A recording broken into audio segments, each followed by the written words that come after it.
video of our family.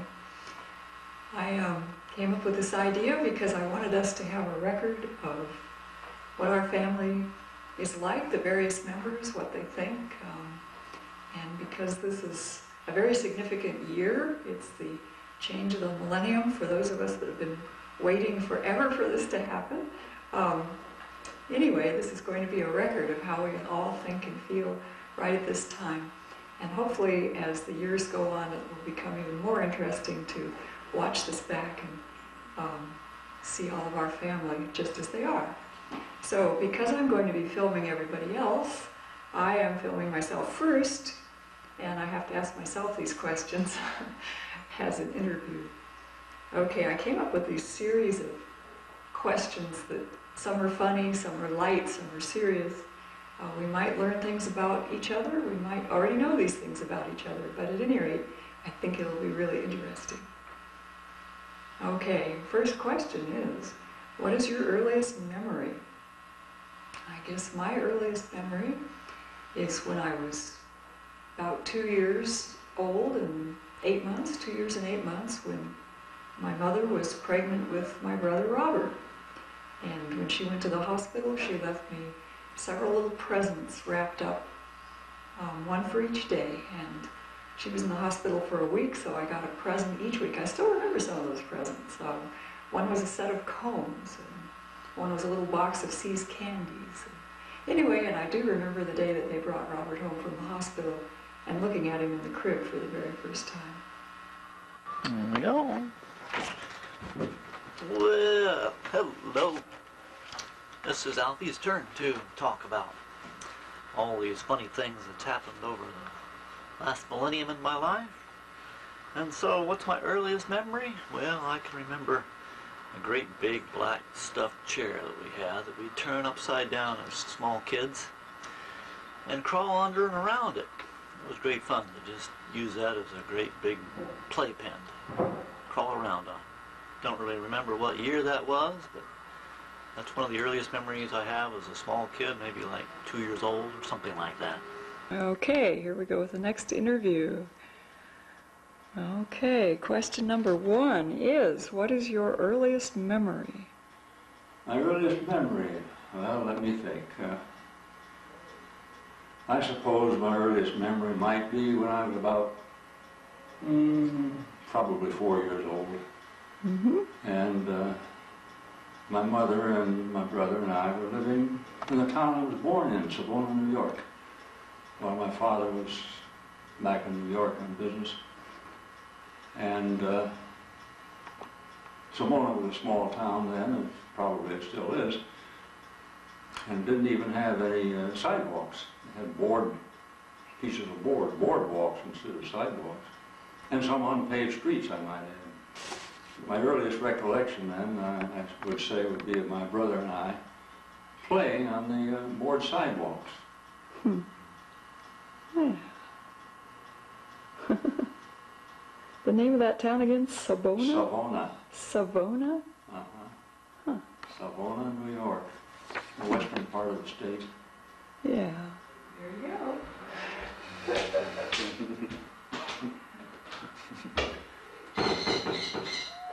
These are the millennium questions 1 through 17.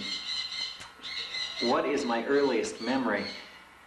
I remember, well, it's hard to know what your earliest memory is, but I remember throwing up on Uncle Dick's watch as we were flying from somewhere to somewhere in Wyoming. Dad and myself and Uncle Dick were flying somewhere, and I got airsick and threw up on... No, it was Dad's watch. It wasn't Uncle Dick's watch. It was Dad's watch that I threw up on, his wristwatch on the airplane.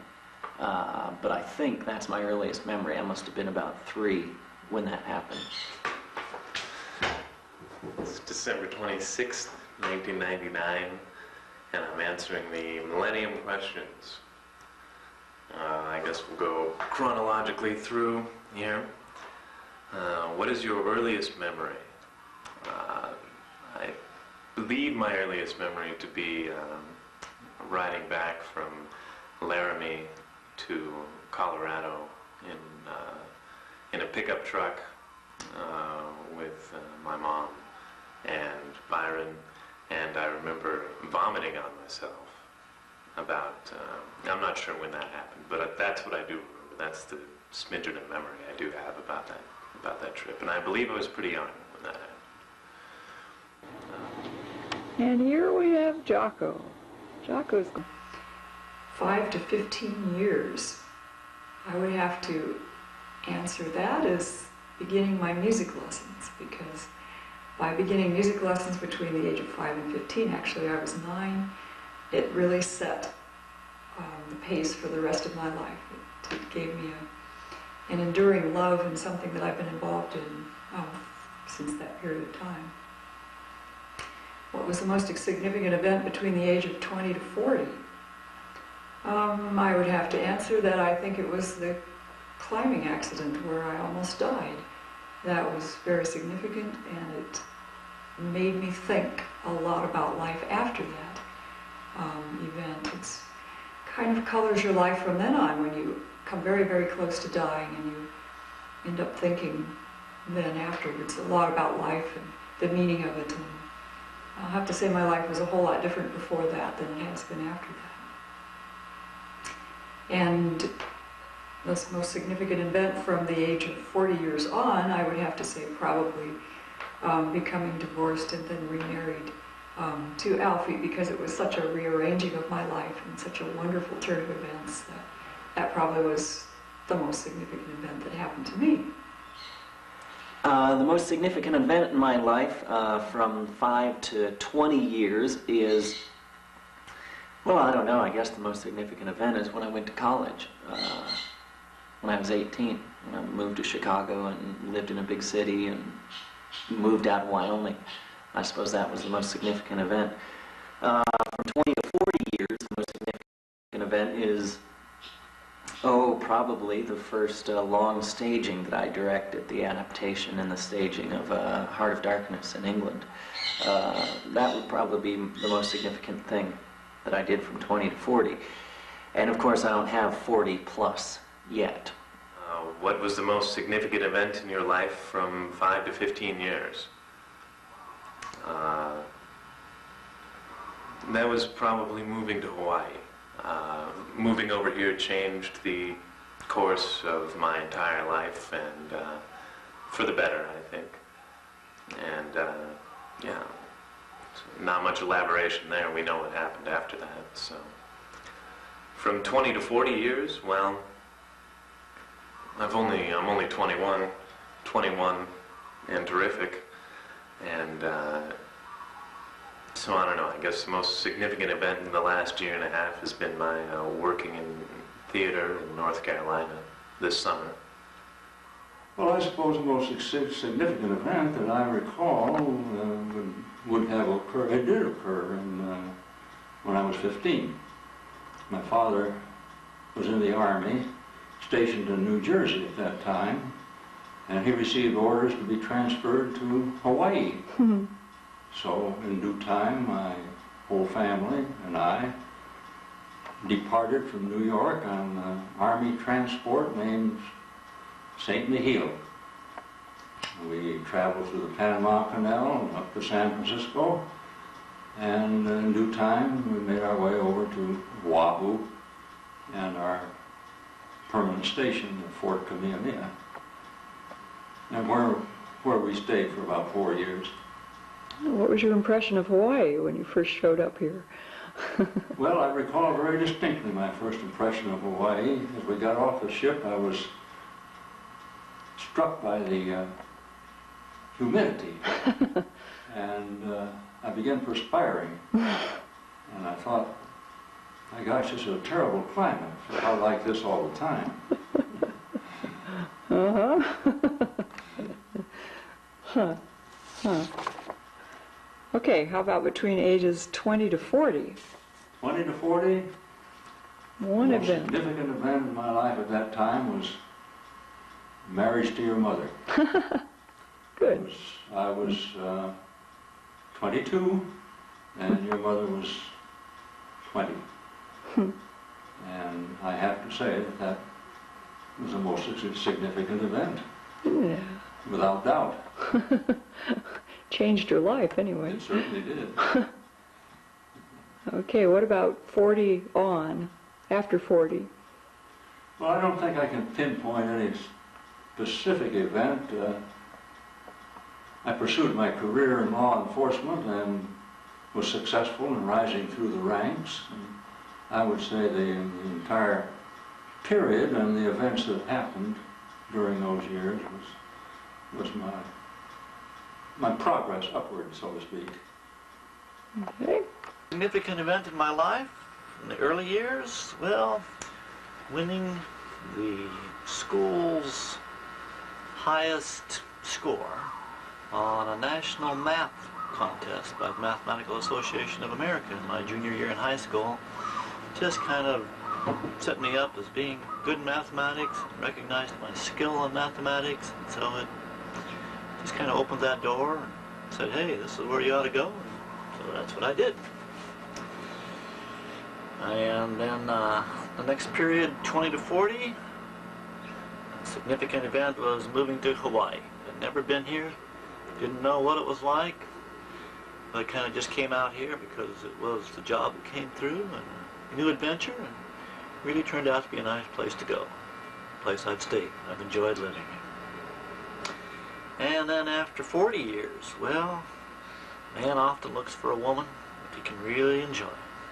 And I've found one. She's just as sexual as I am, and we do a lot of nice things together. We play together, do music together, we hike together, and we have great love. Okay, what was the most influential book you've ever read?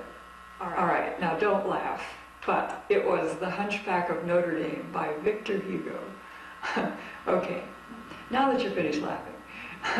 The reason being, I think, because I read it when I was 14, and it was all about the Middle Ages, but more significantly, it was a very, very, very human story about a person, the hunchback, who's deformed and has some real private feelings and some very deep thoughts, even though he's physically deformed. And it was very, to me, just very significant the way the rest of society treated him and how he was used, and the girl that he fell in love with and how she used him. And I don't know, I really enjoyed that story. I enjoyed learning about how that he was a real person deep down inside all that gross physical deformity. He had some very sensitive feelings, but nobody would pay attention to him. So anyway, that book really influenced me, I think, as far as learning about great literature too. Question number 3, what is the most influential book I've ever read? Ulysses. James Joyce's Ulysses would be most influential. Although Finnegan's Wake would be a number 2, a close number 2. Also James Joyce. Most influential book? It was a book written a few years back about the theories of chaos. The fact that the universe just isn't a nice, predictable place. It's got a lot of chaos to it. I can't pinpoint a particular book that influenced me. I've been an avid reader all my life, and I still love to read. And I have read, a variety of different authors and different types of books. I've enjoyed some of the classics, or semi-classics. War and Peace by Tolstoy, Anna Karenina by Tolstoy, some of Ernest Hemingway's books. And as I say, I didn't have any specific book or a specific type of literature. I read everything. I was an omnivorous reader. This might seem like dodging the question, but I've read a lot of influential books. Almost every book I read, I have an opinion on. Some are better than others, obviously. Some influence me to think more about certain things that I'm interested in than other books do, but I think about every book I've read has been interesting. To name a few, I've read some entertaining Stephen King novels in my time, and I've read Catcher in the Rye, which was a fantastic novel. Well, you get the picture. About every book I've read is pretty influential, I think. Question number 4, what do I feel is the most significant event that has changed society most during the last century? Oh, I suppose World War II, I think, changed society most the last century. It established the United States as the foremost military power as well as the foremost economic power. And I think that's probably changed society the most, at least for Americans, anyway. It seems to me that after World War II, this country has taken the lead in most world events, whereas we didn't really do that before World War II. Well, personally, I think it was the First World War. I would have to answer that. Because this is in Western society anyway that I'm referring to. I think that really colored the whole last 100 years for us, approximately. The fact that Western society, experienced for the first time this total holocaust of people that could come about by such a major war, and that it was, in the end, it was so, nobody really won, everybody just quit and went home. It was, after all that killing, it was really pointless. I think that really colored our society from then on and has led to some of the more major discoveries and thoughts that we've had in the last 100 years. Well, I think I think that would have to be World War II. It seems to me, from what I know of World War II, that changed the course of the direction that our country was heading in. It spurred an industrial revolution of sorts here, and it changed the way that every American viewed life and living, and it created the society in we live today. With the computers and cars and all this new technology and the camera that I'm talking to. So that's what I'd say, World War II. Spanish-American War. And why? Why do you feel that way? Because after the Spanish-American War, the United States acquired territories outside of its boundaries, Cuba and the Philippine Islands, and therefore took the first step toward becoming a world power, which supposedly we are today, at least we say we are. But the first step was taken after the Spanish-American War. And when was that? What were the dates? 1898 to 1900. Huh. Interesting. Okay. The most significant event that has changed society? Well, there's a lot of them that have done that. And one that I picked up was the flight of the airplane, because it's allowed the world to share its diseases, its bugs, microorganisms, and its contact and knowledge. So it's just kind of made us a one society planet. Contributed a lot to that. Question number 5, what is your favorite movie of all time? Well, you may laugh at this, but the name of it was called The Birth of a Nation. And it was taken about in 1917, I think, black and white. And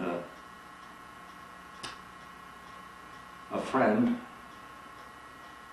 the stepdaughter of one of my mother's friends who lived nearby, also, she was a teenage girl. She also was very much interested in that film. She and I went to see that film 4 times, and the film dealt with the Civil War. And we both enjoyed it very much. It stays in my mind, in my memory to this day. Well, once again, I'd have to say I've seen a lot of great movies. I'm not sure if I could just pick one and call it my favorite movie. Because movies come in all different genres, and they all present different ideas and different ways of thinking. I like movies because they tell a story. I like movies the same reason I like books. They tell a good story, and they give you a viewpoint of somebody else. They give you a different way of looking at life and different people and different characters. So I wouldn't say that I have a favorite movie. I could name a few good movies. Any of the Indiana Jones movies, pretty good, good quality entertainment. Gosh, I liked a little movie that was made a couple of years ago called The Shawshank Redemption. It was about a man, it was based off a Stephen King novel. It was about a man who goes to prison. And I enjoyed that movie a great deal. That was good. So there's a few of my favorites. My favorite movie has always been 2001, A Space Odyssey. I think that was, when I saw it about 5 times, and that was the coolest movie I'd ever seen. That was absolutely wonderful. Going from the cavemen all the way to the space age, all the great music they use, the kind of light show at the very end when he goes to the Stargate, you know. I love that movie. I also loved El Cid when I saw that when I was also about 14.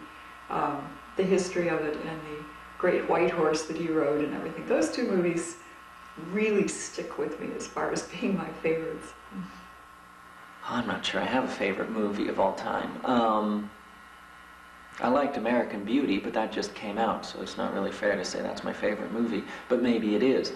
I'll say that's my favorite movie of all time, even though it just came out, so I've only recently discovered my favorite movie of all time. My favorite movie? Well, Shakespeare in Love was one of the best that I've seen. What is my favorite dinner?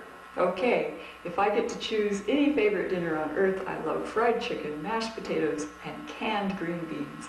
The kind with those little bitty onions all chopped up in the green beans. I love that. That's what I always ordered when I was a child for dinner, and I still love that. That's my all-time favorite dinner. Okay, my favorite color is yellow. I love anything yellow. Flowers, just the color. It's so bright and happy. I don't have a favorite dinner. I'm just going to have to leave that one blank. My favorite color is blue or green. Probably green, dark green, kind of tree green would be my favorite color. My favorite dinner? I don't think I can pinpoint a favorite dinner, other than to say there's a lot of foods I don't care for, but aside from the ones I don't care for, I care for all the other foods. I guess that's about the clearest statement I can make. If somebody says, it's your birthday, what can I fix for you for your birthday dinner, what would you say? Oh, as I feel now in my present state of health, I would say some type of a light dinner of chicken or fish or something along those lines. What is your favorite color? I don't have a favorite color. I like all colors.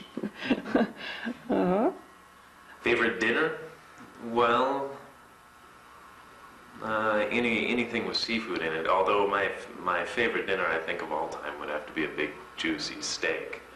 It's pretty traditional and pretty easy to make and pretty easy to find, but I think that's probably my favorite dinner of all time. Steak, and mashed potatoes, and a salad, and some ice cream.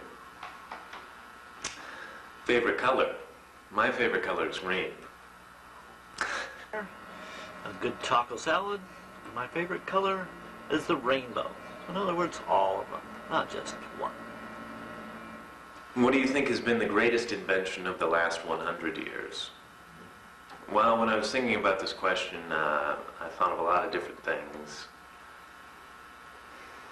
But I would have to say that the car, or motorized transportation, a car, has been the greatest invention. It's allowed everybody to be individual in what they do and how they operate, and you can go anywhere in a car. You can drive across the country, you can go to the supermarket. A car is a very useful tool. I don't see how anyone could live without a car today, although some people do. The automobile. Okay, and why do you feel that way? Well, the automobile has changed our entire society. Prior to the automobile, we were pretty much an agricultural country. People lived on farms, and if they didn't, they lived in the towns and cities, but they had no mobility. They were pretty much stationary, so to speak. But with the advent of the automobile, they had mobility. Consequently,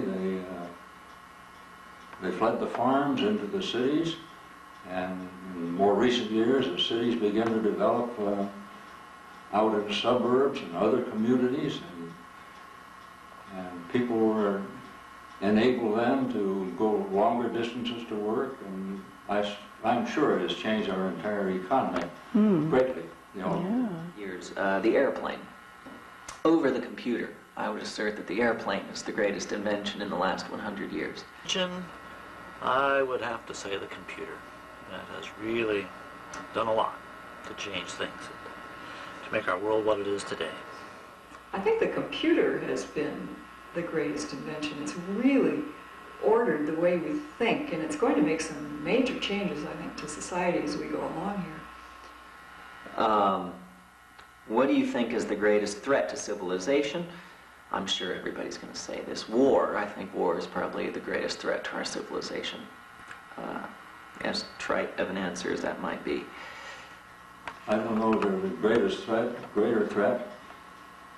Disease, of course, uncontrolled disease is a great threat, and it still exists, especially in some of the more backward countries. But I can't pinpoint a specific thing. There are so many things. Yeah. I would have to say technology in general is the greatest threat to civilization. The same technology that's bringing us this camera that I'm talking into.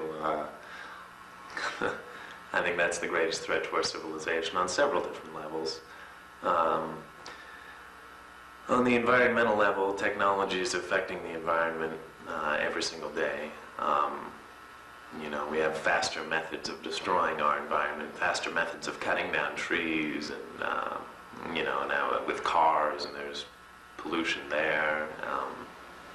And then technology is also caging people within their homes, which I don't think is a good thing for society, with computers and the internet and email and television and all this. I hear that someday they'll have an integrated TV, which you'll be able to do internet on and answer your phone and do all this stuff. So basically you'll just sit in front of the TV all day and operate life, which is really kind of sad. To civilization is its own reproductive overpopulation. It's getting to the point where there's just so many people here that we're having to deal with just too many of us. What do I think is the greatest threat to civilization right now? Definitely overpopulation. The fact that in the last 30 years we've gone from 3 billion people to 6 billion people, I think that's, unless we do something about overpopulation, is really going to affect, you know, the future of society. Okay, if I could have one wish, what would it be? My one wish, if I could have one wish that would come true, it would be that everyone in our family has a chance to be healthy and happy and live a most productive life, the best that they want to live. I wish that for all my family members. One wish. Well, I'd like to be healthy all the rest of my life. I've had a lot of good health so far, and I'd just like it to continue all the way to the end.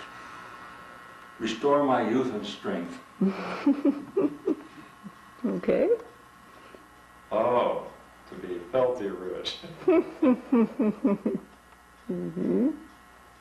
Well, I would take everlasting life, immortality, with the option of death.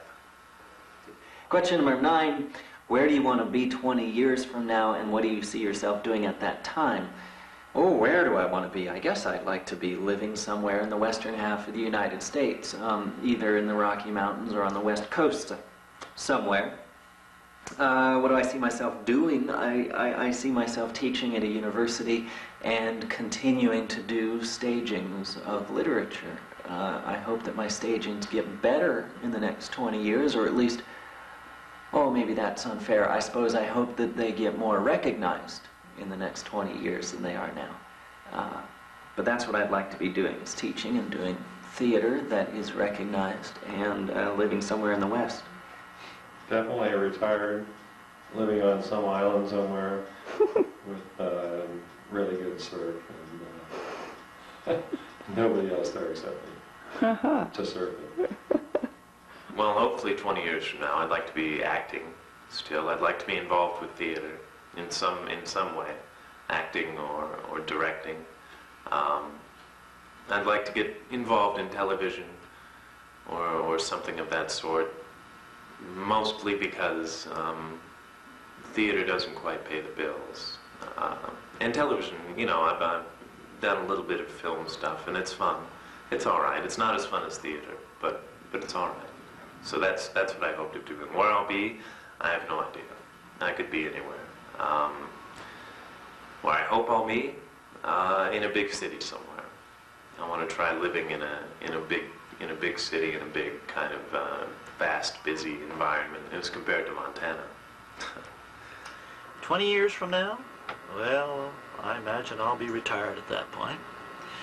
And engage full-time in activities of fun, art, music, and kind of just moved out of the have-to mode. And this is what I've got to do. And just kind of leisurely relax and enjoy doing the things that I'd like to do. And 20 years from now, I hope to still be here on Maui. I still want to be playing the harp.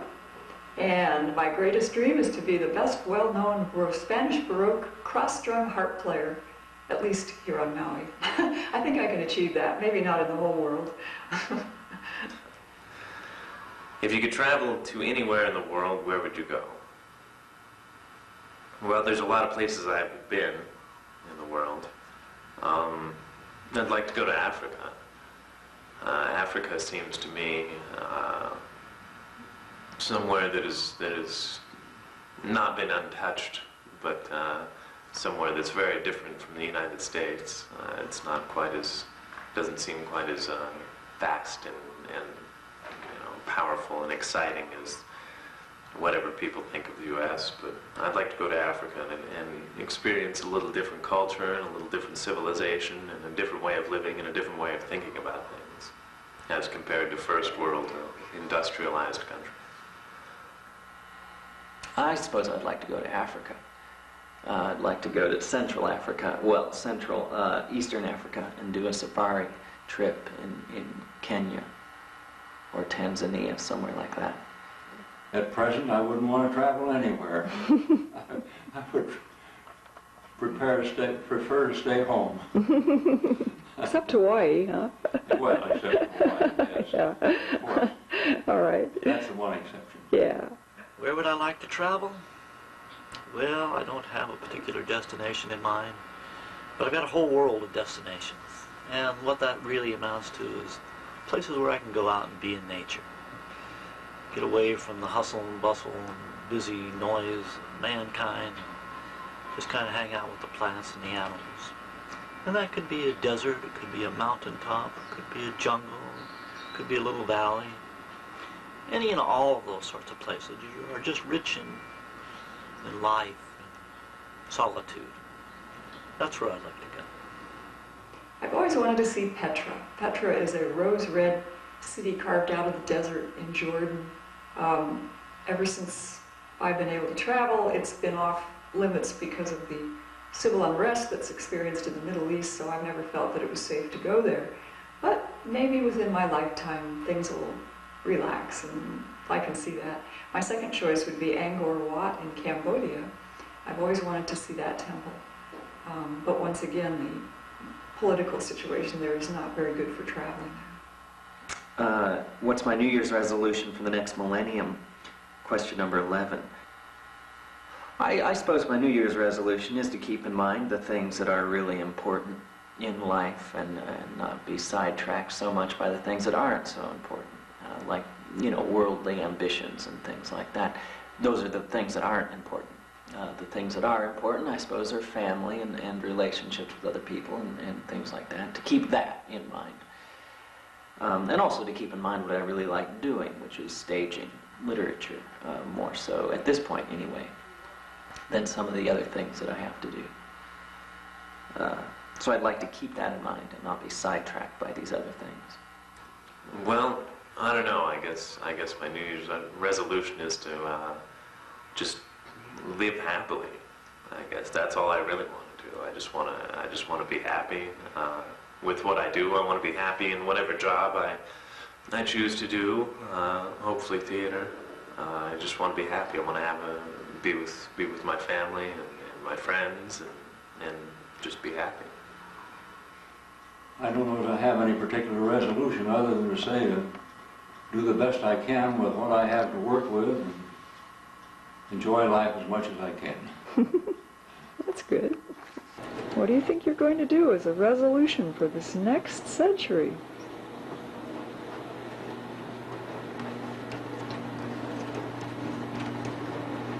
Well, What? It was pretty easy for me. Stupid people irritate me the most. It seems like it's almost every single day I have to go somewhere and deal with somebody who doesn't get it. You know, somebody who just doesn't understand what they're doing or what life is like, or they're just not intelligent. You know, dealing with people who can't think for themselves, for instance, it's just annoying. It bothers me a great deal.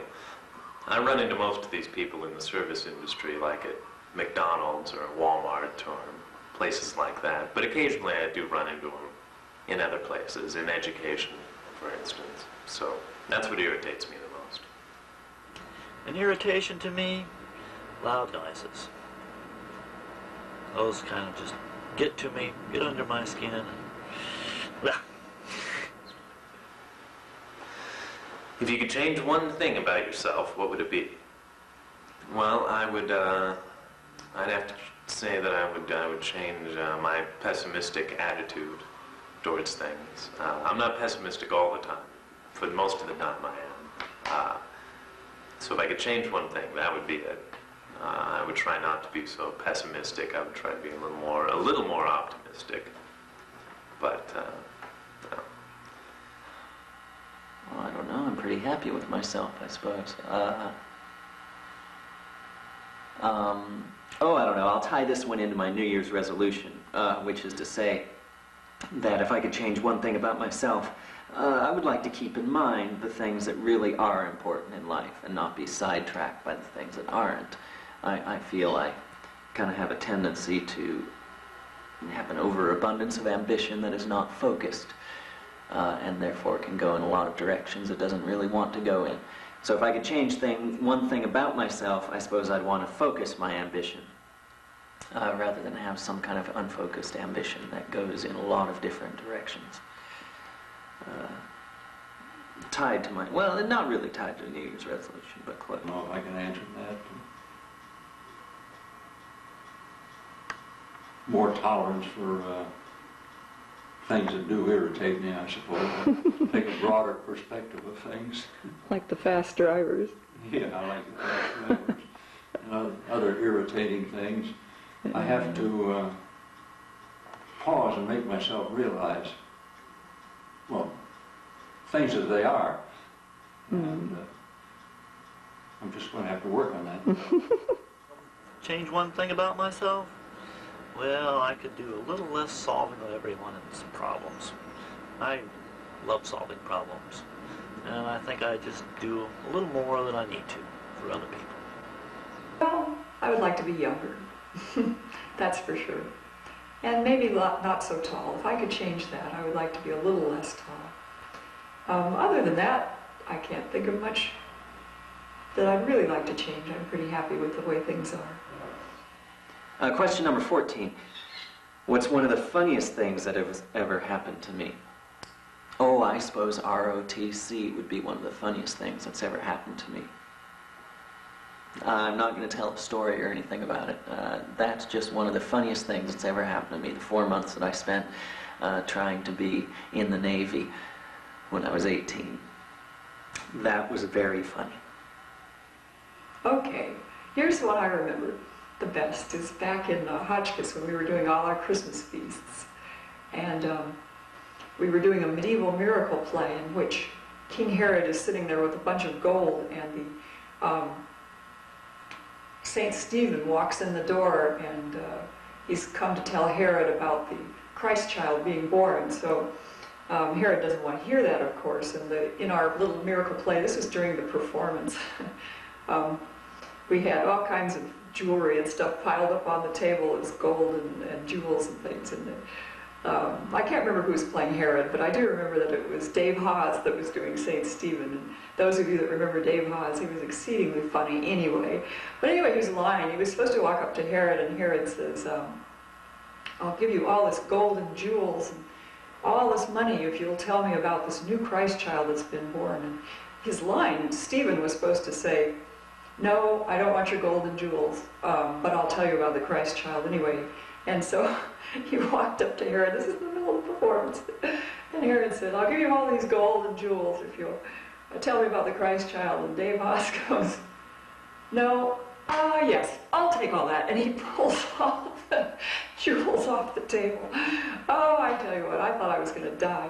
I was up on stage and trying not to laugh, and the tears were just running down my face, and we were all just choking with laughter. But anyway, that sticks in mind. Dave Haas was probably one of the funniest persons I've ever known, just spontaneously. One of the funniest things, well, I'm not sure it really happened to me. The nice funny thing that happened was when Jenny and I were playing a concert, and I used the bass recorder first, and consequently condensed a bit of liquid inside of it, and then when she picked it up to play it, she got a mouthful of that condensation. She calls it spit, but condensation is what it is. And that just caused me to roll on the floor with laughter. So that was a little funny event. One of the funniest things? Mm-hmm. I don't know if I can pinpoint anything. I would have to really dredge my memory for something funny. Yeah. I can't answer that. Okay. I'll have to give that one a little more thought. Funny things happen to me all the time, and I'm sure there's one that has been funnier than all the others, but I just can't, for some reason I can't think of it right now. Your favorite sound and your favorite smell. Well, my favorite sound, I think, or one of my favorite sounds is rain. I like rain and thunder. It's soothing somehow. I'm not sure why, but it's very soothing in some situations. Well, for the most part, rain and thunder. A good rain shower, listening to the rain coming down on the roof, or driving in the rain. It's very soothing. There's something very peaceful about it. What is my favorite smell? Well, this is kind of hard to. It's not a distinct smell, but it can be a lot of different smells.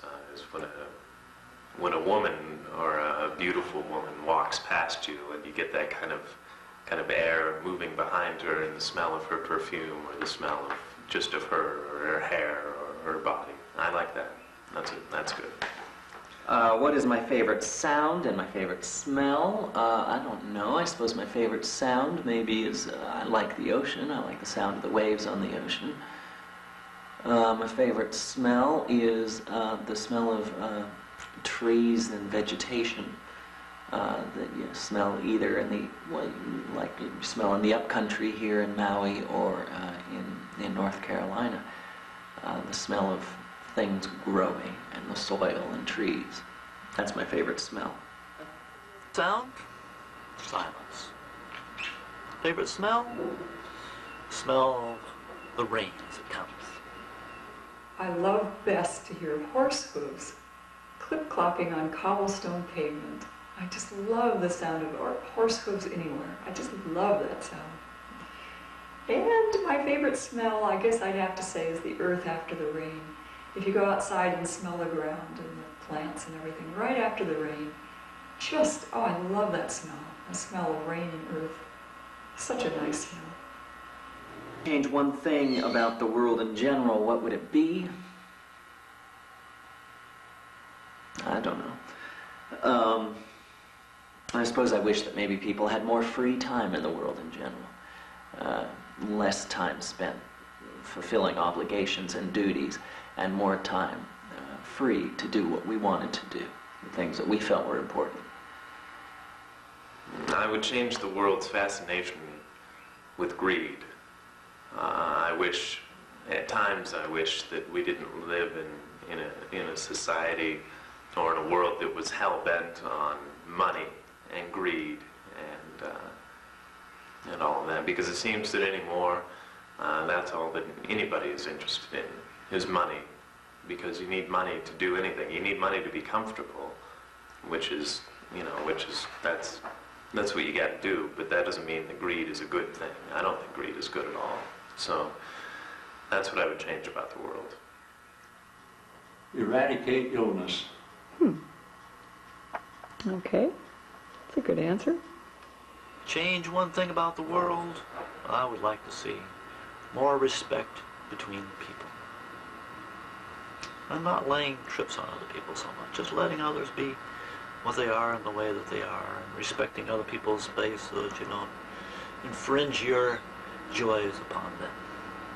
I would make people stop having wars and stop killing each other. That to me is, I would love to be able to stop that somehow, and so that everybody that lives here could just live in peace and harmony with each other. And the last question here is, what do I feel has been my greatest accomplishment in life? Limited to one thing, that's hard to say because I think there's been several good accomplishments. One of which was raising 3 children. I think that was a great accomplishment, and I'm so happy with the way that our family has ended up. I consider that to be a terrific accomplishment. The other thing I'm very proud of as an accomplishment is learning to play the harp and becoming a professional harpist. I always wanted to play the harp, and being able to do this and being able to do it professionally, to me, I feel, as far as deep down inside, is one of my best accomplishments that I'm most proud of. I can answer that without equivocation or hesitation. Marriage to a fine woman and raising 2.5 fine children.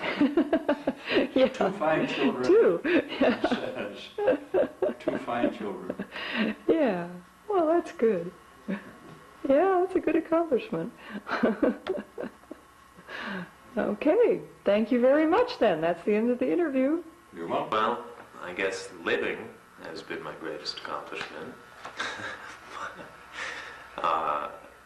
I'm not too sure what my greatest accomplishment has been. I guess finding something that I enjoy has been one of my greatest accomplishments. Or finding many things that I enjoy, because I run into people all the time, and I know a lot of people that don't enjoy what they do, that don't enjoy, where they live or whatever. And I think I've had a lot of great opportunity to enjoy my life and what I do and what I'm interested in.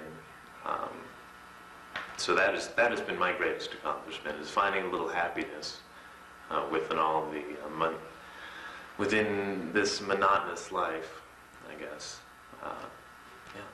The greatest accomplishment in my life is just enjoying the depth and breadth of life, living life in its fullest way. Bye. Question number 17. What do you feel has been your greatest accomplishment in life? Oh, I don't know. I suppose my greatest accomplishment in life has been teaching and getting students excited about literature and or performance, although I would consider it a greater accomplishment to get students excited about literature. That's probably my greatest accomplishment in life, getting them excited about James Joyce or other writers, poetry. And I suppose the one question I left blank, number 8, what if I could have one wish come true, what would it be? Okay, if I could have one wish come true, I would wish that, these things that I've said would come true, that my New Year's resolution for the next millennium would come true, and that the one thing I could change about myself would come true. And the one thing I could change about the world would come true. So if I could have one wish, I suppose that I would want to keep in mind for the rest of my life the things that really are important to me and not be sidetracked by the things that aren't. I would want to focus my ambition as opposed to letting it run wild. And I would want people in the world to feel like they had more free time to do the things they really want to do. I think that's all the questions. This ends the question part of the Millennium video, and we'll go on to all the other family members so that they each have a chance to express themselves on these questions, and then we'll all watch them and compare our answers.